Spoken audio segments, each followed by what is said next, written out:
When Justin Bieber sang and said, and Meredith absconded the first of that name. Shut up, I'm working. Yeah. When Justin Bieber said, and if I can't be close to you, I'll settle for the ghost of you. I miss you more than life. You thought that lyric was supposed to be an actual scenario in your life. You limerent, but I'm missing nails on one hand. Allow me. You're now the limerenta. In brackets. You're currently stuck in a loop of limerence. Because quite frankly, the lyrics of Justin Bieber's song of, and if I can't be close to you, if close to you is not possible, then I'll settle for the ghost. That's quite literally him describing limerence and exactly what you're going through. Because I can imagine you've not slept. I can imagine you've not slept. Because that client didn't text you back. Because that person did not respond to your text. Because you did not get the feedback from that person that you've been waiting for. And even as much as people out here getting responses in under 48 hours, you're waiting 72, still believing this person is that busy. Yeah, exactly. It's because you're doing what Justin Bieber sang about. You're settling for the ghost of a person. Now, when you talk about limerence, what you're practically saying is in the absence of acquisition of that person, in this case, brackets, experience of that person, you end up formulating a persona. In this case, a what? A ghost. Because if you can't have it in real life, you might as well build a castle. You might as well fake the experience. You might as well imagine. Now, even as much as this is not a bad thing, at the end of the day, it's working against you because now you're obsessed with someone who's on the other side of the world or on the other side of your phone, and they don't give an F about you or whether you took a breath today or whether you even existed or alive, and yet you can't sleep. It's because, quite frankly, limerence. Now, the funny thing with this limerence is it can easily get you down it can easily drag you down the rabbit hole. Yeah, it can easily drag you down the rabbit hole if you're a strongly imaginative person. If you know from the time you were a kid, you could build castles in the air. When life was getting tough, you would imagine yourself. You would create scenarios that would give you peace. So if your parents were not able to show up for you, you'd imagine them coming to your school. If that friend was not being there for you, you'd imagine them showing up. If for you imaginative experiences were your way out of real life, then guess what? You're quite frankly a limerence addict. And this doesn't just show up with your relationships, if that's all that you're thinking. It actually shows up with your client. Because for this limerence to take place, all you need is two things: desire and absence. My marker is drying. Buy me a new marker. All you need is two things: desire and absence. Desire on your end and absence on theirs. This is when 1 + 1 becomes 11. Because the moment there's absence from them and desire from you, automatically there's a history of absence. And for some people who say you have abandonment issues, guess what? You're here. It is here. It is here. Yeah? So as long as there's desire from you and absence from them, what happens is a vacuum of what? Unmet need. And because as humans, completion is important for our logical brains, the equation must be solved. If the absence, if the presence cannot be gotten from the real, oh my God, my marker is completely dying. If the presence cannot be gotten from the real person, it will be gotten from a fake one. In this case, the ghost. That is why you'll find that you most of the time, it's not like you even had a serious conversation with this person, whether it's in a business setting as a client or in your real life as a friend or as a romantic partner. You didn't even have a serious long conversation with this person, but it's been 5 years. 5 years. 5 months.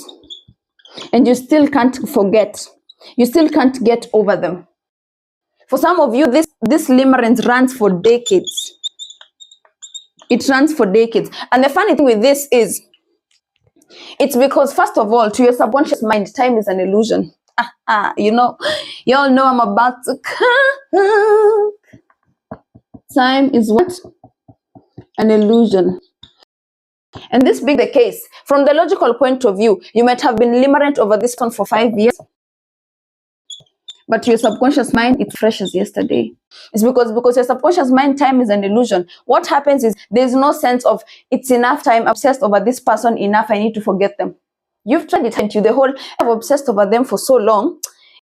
It's time I forgot. Do you forget? You'll turn 61 and you still remember that boy who ghosted you when you were 22. Why? Your subconscious mind, time is an illusion because emotion is ever present. Oh my God. And if I can't be close to you, do you know how toxic that is? I'll settle for the ghost of you. I miss you more than life. I think I'm an alto, but I can go soprano if I have to. So hold your bullets in my head. Yeah. So this being the case, how do we cure limerence? You don't need, stop asking yourself, how do I cure limerence? Ask yourself, what's missing? Because in you asking how you can cure limerence or obsession over this person, you're overlooking the fact that the obsession is indication of absence of something else. That was a bah. Yes, the obsession, the limerence is clear indication of the absence of something. So don't ask, how do I cure limerence? Ask yourself, what's missing? In this case, is it recognition? Is it validation? You're not hooked to them because of the reasons you think you're hooked onto them for. Is it,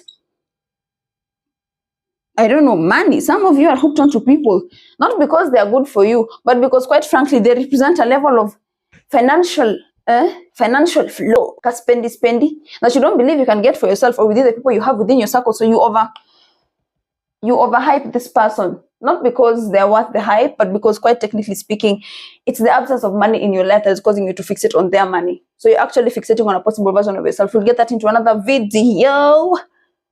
Do you hear me? Do you hear me? So ask yourself, what's missing?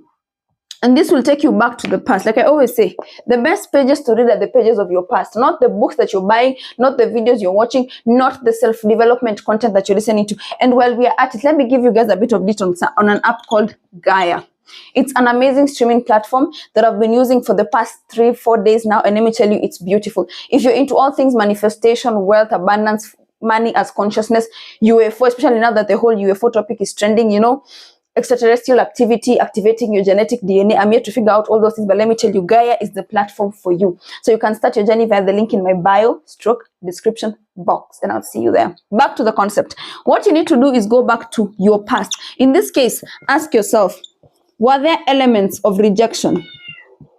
Were there elements of abandonment? Merida abscondita, the first of that name. Shut up. If you want a cat, kindly DM. Was there elements of abandonment? Was there elements of absence with the people that you love? This could be significant figures, your parents, your friends, your cousins, people you looked up to for attention and love and support, and they didn't show up for you, even in the slightest ways. Automatically, that is a vacuum that has been created, whether you're aware of it or not, because of what? Emotional investment. And until you feel this, gap, I'm sorry to say, you'll constantly be limerent. You'll constantly obsess over people. So limerence is not cured, it is understood. And let me tell you, once you're able to understand this, you'll stop getting hooked onto clients. Yeah, for those of you who are in business and you can't find yourself getting over clients who, they just text you for today and you're already obsessive over them. Clients, in relationships, you'll stop obsessing over people who have no business being obsessed over by you. Even in your family, you'll stop obsessing over even your parents, quite frankly. Your absent parents, your absent fathers, your absent mothers. You'll stop obsessing over them. The moment you realize they're not showing up, they're not responding, they're not giving you the ego validation that you needed, automatically created a vacuum, and that vacuum needs to be filled. That vacuum is filled by yourself. My marker is officially dry, so from here we're just going to be talking. That vacuum, with regards to limerence, it is filled by yourself. I'm not talking about self-love. I'm talking about self-awareness and self-investment as a tactic, as a strategic action, as something you do, not from a place of voodoo or love and light, peace be unto all, but something that you do as a weapon of self-mastery.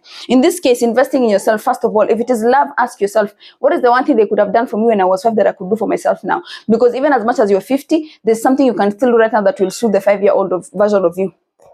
Go do it.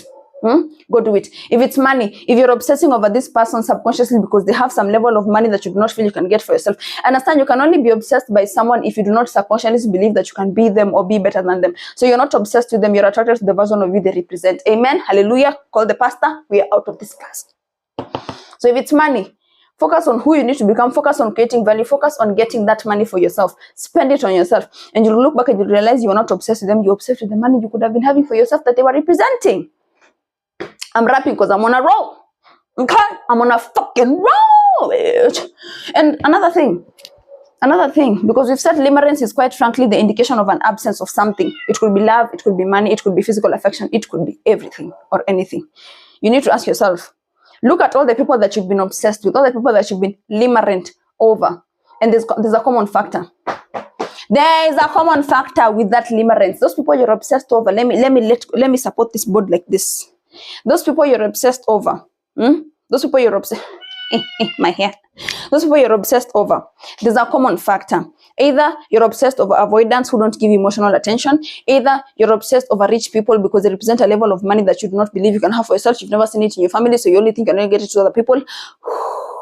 It could be physical connection. It could be physical intimacy. You've never been held, loved, touched, stroked like that before. And because they're doing it, you're like, oh my God, they're the person. They're not the person. Figure that out for yourself. It could be something as simple as physical representation, how they dress. You're not attracted to them. You're attracted to versions of you do not think you can become. And the moment you become that, automatically the limerence dies. It dies. When I tell you the limerence dies, it dies. It dies like this. It doesn't die after 24 hours. It dies immediately because all your subconscious mind is looking for is relief, closure. And when that closure comes, when you realize that, oh my God, I can be, I'm experiencing, I can do. Oh my God, yes, your subconscious mind is like, okay, this situation has been solved. So that person you've been obsessing over for the past 10 years, you can forget within 24 hours. Ask me, I know. That client you couldn't get over who was giving you good money and they ghosted you, you can get over them. Ask me, I know. So I'm not touching things I don't know. So do with that what you will. And while you're at it, book yourself a curl. Okay? Okay.